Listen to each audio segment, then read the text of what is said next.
बात करी थी माता जी के लिए। भाई ने दोस्तों के लिए बताया।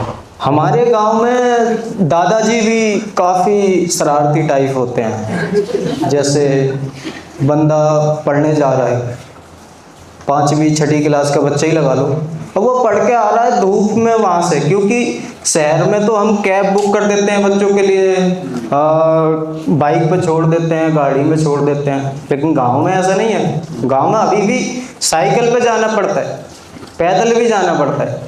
तो बच्चा पढ़ के आ रहा होता है कड़ी धूप में, और वहाँ से दादाजी मिल जाते हैं उनको रास्ते में, वो बोलते हैं इधर आओ, बुला लेते हैं उनको। वो बच्चा जाता भी है धूप में, कहता है क्या पता नहीं बुजुर्ग हैं क्या बात होगी। तो दादाजी बोलते हैं कि हम सब समझते हैं, आपके ज़माने में तो साइकिल भी है, हमारे ज़माने में 10 किलोमीटर पैदल जाते थे, सर पे किताब रख के और नहर पार करके जाते थे। अब बच्चा भी गुस्से में होता है, बच्चा बोलता है जब अंकल जी इतना ही स्ट्रगल किया है आपने, फिर आज भैंस क्यों चरा रहे हो? फिर आज भैंस के, फिर दादाजी वहां भी शांत नहीं होते। दादाजी बोलते हैं उनको कि आपको मेरी बात बुरी लग रही है, आप पढ़ लिख लोगे तो कुछ बनोगे, लेकिन बच्चा फिर उनको जवाब देता है आप पढ़ लिख के भैंस चराने वाले बन गए, मैं पढ़ लिख के चारा डालने वाले बन जाऊँ, है नहीं? अभी गांव की और शहर की पढ़ाई में भी काफी बड़ा डिफरेंस है। तो मैं 5वीं क्लास में था सरकारी स्कूल में, तो वहाँ पे न्यूज़ रिपोर्टर आए मेरे पास एक बार, कहते हैं कैसी पढ़ाई चल रही है यहाँ पे? मैं कहा जी बहुत बढ़िया चल रही। अभी क्या है कि सरकारी स्कूल की इंग्लिश भी अलग होती है, तो मैंने कहा जी बहुत बढ़िया चल रही है। उन्होंने मुझसे पूछा व्हाट इज योर नेम, तो मैंने उनको बोला D&I भाई। तो बोलते हैं ये क्या है? तो मैंने कहा हमारी सरकारी स्कूल में यही पढ़ाते हैं। तो वो दूसरे बच्चे के पास गया, वो और भी ज़्यादा शरारती था, उससे पूछा आपको इंग्लिश आती है? उसने बोला मुझको पूरी आती है। इसने आधी बोली, मैं पूरी बताता हूँ आपको। तो उसने बोला हाउ आर यू, तो उसने फिर शुरू से जवाब दिया उसको, अपनी इंग्लिश बोलनी शुरू करी उसने, फिर अपनी तरीके से बोला उसने।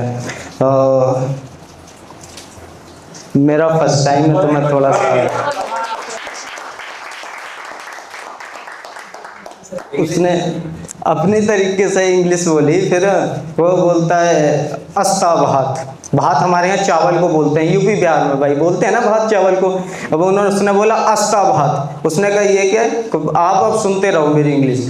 उसने बोला D&I भाई, सो मी डिमांड 1 प्लेट खिचड़ी विद लाल चटनी। उसने बोला ये है क्या? उसने बताया फिर हमारे सरकारी स्कूल में खिचड़ी बनती है, चटनी बनती है, तो आज हमने यही खाया, हमने यही बताया, हमसे इतनी इंग्लिश आती है। अभी आजकल क्या है कि बच्चे भी ज़्यादा इंटेलिजेंट हो गए हैं। कहीं भी स्कूल में नॉर्मली चले जाओ आप, तो वहाँ पे क्या है 3-4 बच्चे बैठे होते हैं, तो टीचर से भी देख लेते हैं सबसे ज़्यादा शरारती बच्चा कौन है, तो वो उसको ही उठाते हैं, तू आ जा उठ के। तो बच्चा जाता भी है उसके पास, बच्चा बोलता है, बच्चे टीचर्स बोलते हैं उनको, बच्चे को बताओ ताजमहल कहाँ पे है? तो बच्चे के रिएक्शन होते हैं ताजमहल है, तो बोलता कहाँ पे है? फिर उसके रिएक्शन चेंज हो जाते हैं, उसको पता नहीं होता ना, कहता मेरा पेट दर्द हो रहा है। फिर उसके बाद में बोलता है मेरी मम्मी जी बीमार है। वो फिर भी उसको 2 लगा के भेज देते हैं जो चला जाए। कई बच्चे उसके भी उस्ताद होते हैं, उससे वो बोलते हैं सबसे ज़्यादा हमारी दोस्त गाँव में पढ़ाई सबसे ज़्यादा हमारे देश में बारिश कहाँ पे होती है? तो बच्चे ने टाइम ही नहीं गवाया, उसने डायरेक्ट हाथ कर देना, हेलो मार लो, डायरेक्ट हाथ आगे कर देना उसने। ये कई उससे भी तेज होते हैं, तीसरे बच्चे को मैडम उठाते हैं ना, तो उसे पता होता है पिट नहीं है, तो वो बोलता है मैडम हाथ पे मारना है या जाके मुर्गा बन जाओ। यही है।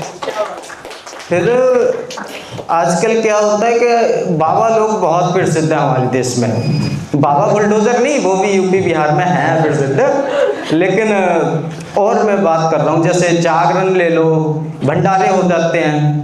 तो हमारे गांव की बात मैं बताता हूँ, वहाँ पे क्या हुआ था, जैसे जागरण हो रहा था एक जगह। अब वो माता जी के सर पे कलश रखा हुआ था, जाते हैं कलश लेके, तो उन्होंने भी रख लिया था, काफी सारा वेट था उनके कलश में। तो उनको लगा मंदिर तो काफी दूर है हमारा और अभी वेट ज्यादा है मेरा, तो फिर माता जी ने क्या दिमाग लगाया, उनके ऊपर देवी आने लगी। जागरण था शिव जी का या किसी और माता का, उनके ऊपर देवी आने लगी, वो पूरा खेलने लगे अपना।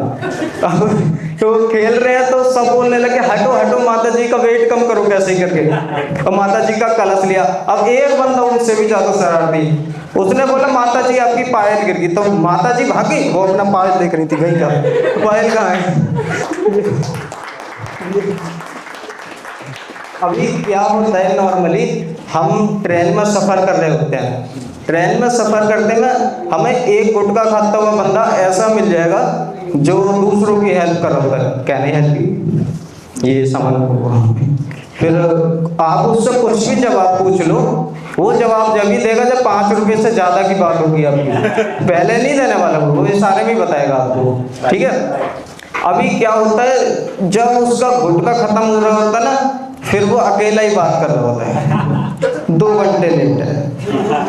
फिर कानपुर पहुंची है अभी, खुद ही बता रहा होता है। फिर उससे अगले स्टेशन पर वो अपनी बीवी को ढूंढ रहा होता है, वो कहाँ है। तो एक बंदा हमारी यूपी बिहार का होता है, वो कहता है भाई पिछली वाली को उतर गई, वहां जाके लेके आ। So thanks everyone.